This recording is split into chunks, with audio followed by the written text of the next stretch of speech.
తల్లి పాలు తాగుతున్నాడంట, కానీ వాడు ఎదగట్లేదంట. అమ్మ బాధపడుతుంది, ఏంటి ఇంత తాగుతున్నా ఎందుకు ఎదగట్లేదు వీడు అని వాడిని హాస్పిటల్కి తీసుకెళ్ళింది. ఏమండి మా అబ్బాయి ఎదగట్లేదు అయ్యగారు చూడండి అన్నది. అమ్మ పాలు ఇస్తావా? పాలు బాబు తోరలా తాగుతాడండి. మరి భోజనం పెడతావా? అబ్బా భోజనం కూడా పెడతానండి అయ్యగారు. అప్పుడు బ్లడ్ టెస్టులు అన్నీ చేశాడంట, నీరుడు పరీక్షలు చేశాడంట. అన్ని పరీక్షలు చేసిన తర్వాత, అమ్మ నువ్వు ఎక్కడికైనా పనికి వెళ్తావా? అప్పుడప్పుడు వెళ్తుంటానండి. పిల్లోడిని ఎక్కడ పెడతావు?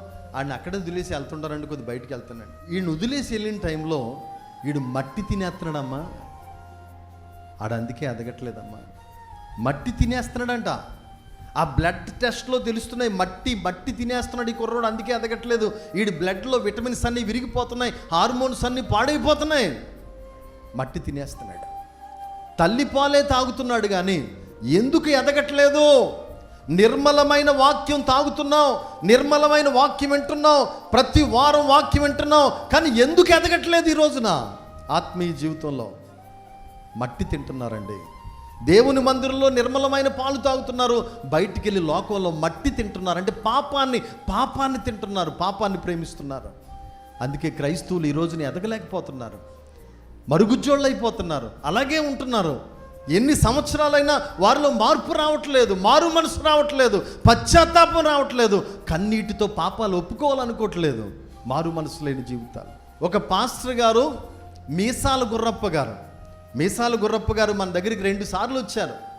కోయారో కోయిక అనే పాట పాడుతూ ఉండేవాడు. ఒకరోజు నా పాట ఎక్కడో చర్చిలో పాడుతూ ఉంటే అది ఫేమస్ అయిపోయింది, స్క్రోల్ అయిపోయింది. ఆ పాట వలన అతను కూడా ఫేమస్ అయిపోయాడు. యూట్యూబ్లో ఎక్కడ చూసినా ఆయనే మీసాల గుర్రప్ప. ఆయన పాటని చాలామంది అన్ని జనులు కూడా ప్రేమించేశారు, చాలా ఫేమస్ అయిపోయాడు. అతనికి మంచి పేరు వచ్చింది, ఇంటర్వ్యూలు పెట్టారు.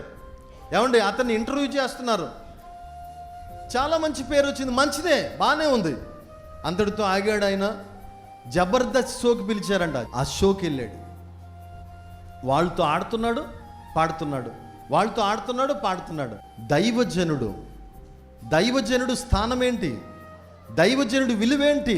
నిర్మలమైన పాలు తాగుతున్నావు, నిర్మలమైన పాలు ఇతరులకి పంచాలని దేవుడు నీ చేతికిస్తే మట్టి తింటున్నావా? ఒక దైవజనుడు జబర్దస్త్ షోలో అలా డ్యాన్స్ అయ్యొచ్చా? వెనకతలోళ్ళకి ఏమి నేర్పిస్తాం మనం? దైవజనుడు స్థానం ఏంటో తెలుసా అండి? అమెరికా దేశంలో గొప్ప దైవజనుడు ఉండేవాడు, ఆయన పేరు బిల్లీ గ్రహం. అమెరికా దేశంలో గనులందరూ కూడా బిల్లీ గ్రహం గారి దగ్గరికి వెళ్ళారు.